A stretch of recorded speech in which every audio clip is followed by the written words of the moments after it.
네, 오늘은 읽은 본문 중에서 앞부분에 있는 내용을 좀 살펴보면서 사도 바울이 추구했던 전도의 방법에 대해 우리가 함께 생각해 보면 좋겠습니다.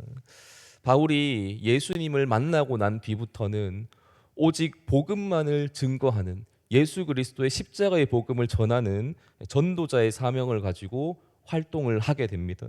그렇게 수많은 사람들을 예수님께로 인도하는 그러한 역할을 감당하게 되죠.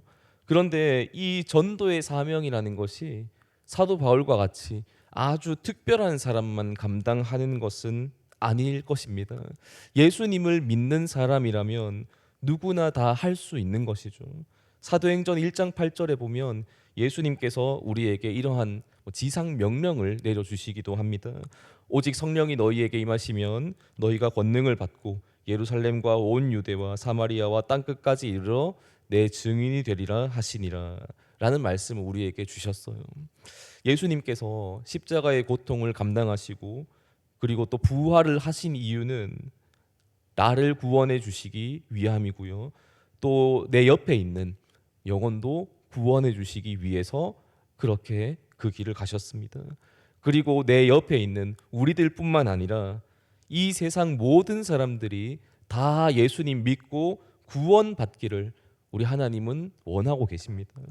그 일을 이루시기 위해서 먼저 믿은 우리가 전도의 사명, 예수 그리스도를 증거하는 증인의 삶을 살아갈 수 있도록 권한을 주셨다. 이렇게 우리는 생각해 볼 수 있습니다.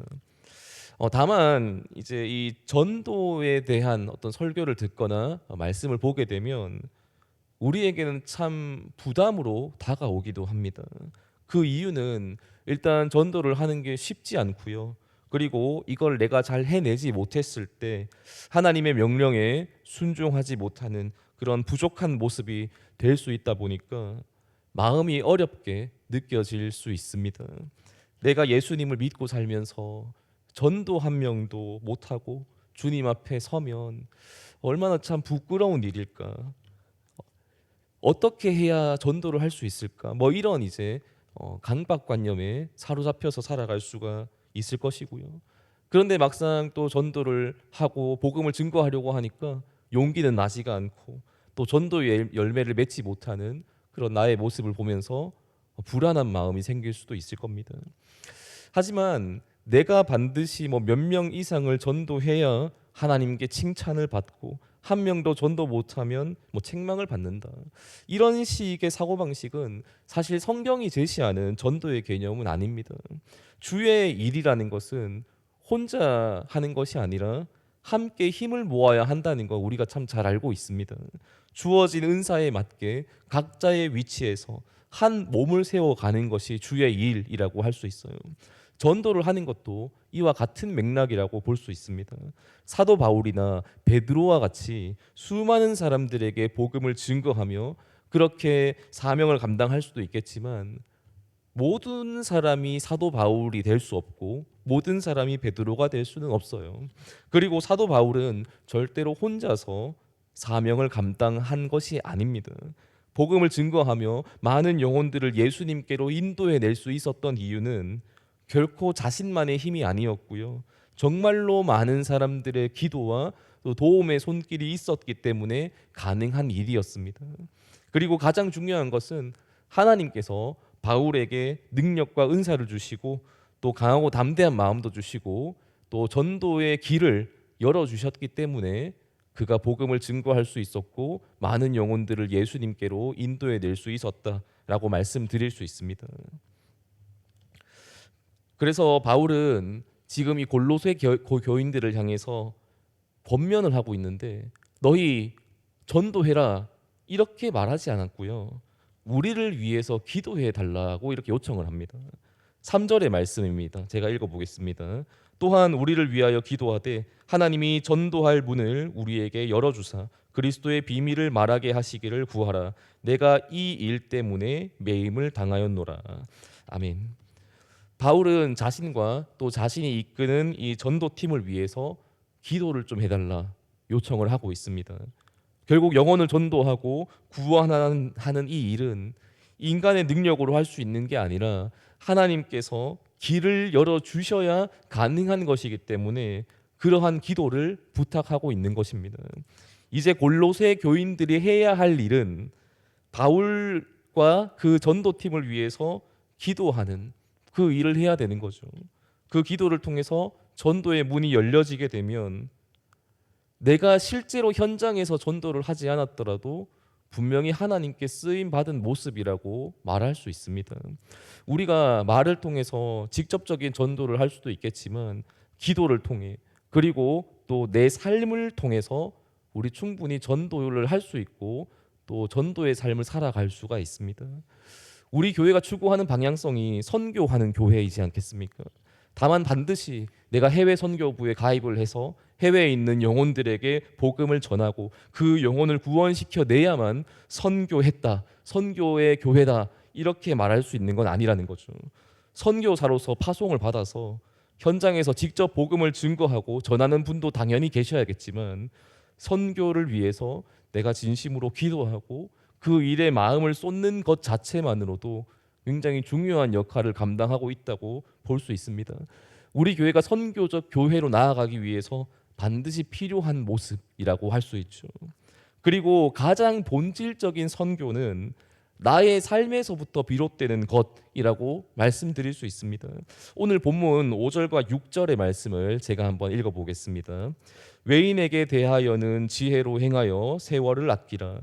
너희 말을 항상 은혜 가운데서 소금으로 맛을 냄과 같이 하라. 그리하면 각 사람에게 마땅히 대답할 것을 알리라. 아멘. 우리가 조금 실수할 수 있는 시행착오를 겪을 수 있는 전도 방식 중에 하나가 강요와 협박입니다. 방금 읽은 본문에서는 아직까지 예수님을 믿지 않는 외인들, 불신자에 대해서 지혜롭게 행하여 세월을 아끼라 이렇게 권면을 하고 있습니다. 여기에서 세월을 아끼라에 대한 그 좀 더 명확한 원문의 해석은요, 기회를 사라 이런 의미가 있습니다. 지혜로운 방식으로 전도를 해서 그들을 구원의 길로 이끌어내라 뭐 이런 의미로 해석해 볼 수 있을 겁니다. 영혼을 살리기 위한 참 급박하고 답답한 마음은 이해가 되지만 강요와 협박에 의한 전도는 지혜로운 방법이라고 할 수는 없을 겁니다. 때로 우리가 뭐 가족들을 또 자녀들을 전도할 때 이런 방식으로 전도하는 경우가 간혹 있지 않겠습니까? 부모님을 따라서 나름대로 교회를 잘 나옵니다. 강요하고 또 가야 한다고 이렇게 소리를 쳤기 때문에 부모의 밑에 있는 자녀들의 입장에선 나올 수밖에 없겠죠.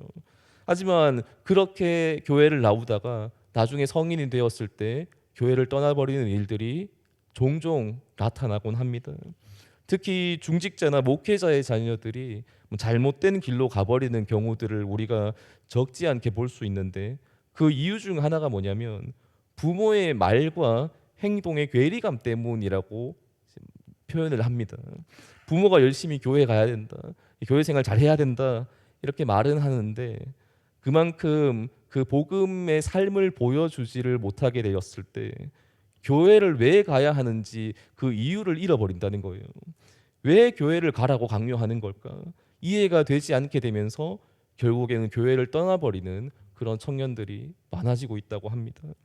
강제적으로 교회에 끌고 오는 것이 아니라 정말로 지혜롭게 예수 그리스도의 사랑의 마음을 가지고 복음을 살아내는 것이 우선인데 그것이 동반되지 않은 상태에서 말로만 하게 되었을 때 어려움이 생길 수 있다는 것이죠. 사도 바울은 말을 할 때에도 항상 은혜 가운데서 소금으로 맛을 냄과 같이 하라 이렇게 권면을 하고 있습니다. 말을 통해서 은혜를 끼치려면 우리가 말을 통해서 소금의 맛을 내려면 반드시 나의 선한 마음과 또 선한 삶의 모습이 동반되어야 그러한 말이 나갈 수 있을 거예요. 많은 사람들을 교회로 데리고 오는 것도 참 좋은 모습이겠지만 그것보다 더 중요한 것은 내 삶을 통해서 예수 그리스도를 나타내는 것이라고 할 수 있습니다. 그것이 진짜 예수 그리스도를 증거하는 증인의 삶이라고 할 수 있을 거예요. 오늘 우리는 사도 바울이 알려주는 전도의 방법에 대해서 조금 묵상해 보았습니다. 당연히 세상으로 나가서 우리가 현장으로 가서 말로 복음을 증거하는 것도 매우 중요한 일이고 누군가는 해야 할 일입니다. 하지만 먼저 깨어서 기도하며 내 삶이 그리스도로 채워지는 것, 그것이 진짜 선교의 시작임을 우리가 기억했으면 좋겠고요. 그렇게 선교적인 삶을 살아가며 주님이 나라를 아름답게 세워나갈 수 있는 저와 또 여기에 모인 우리 모든 성도님들 다 되시기를 예수님의 이름으로 축원드립니다. 아멘. 기도하겠습니다. 살아계신 하나님 아버지 감사합니다. 오늘 골로새서의 말씀을 보면서 사도 바울의 어떤 전도의 어떤 방법 우리가 생각해 볼 수 있었습니다. 하나님, 먼저 우리의 생각, 우리의 마음, 우리의 삶이 우선이라는 사실을 우리가 묵상해 볼 수 있었습니다.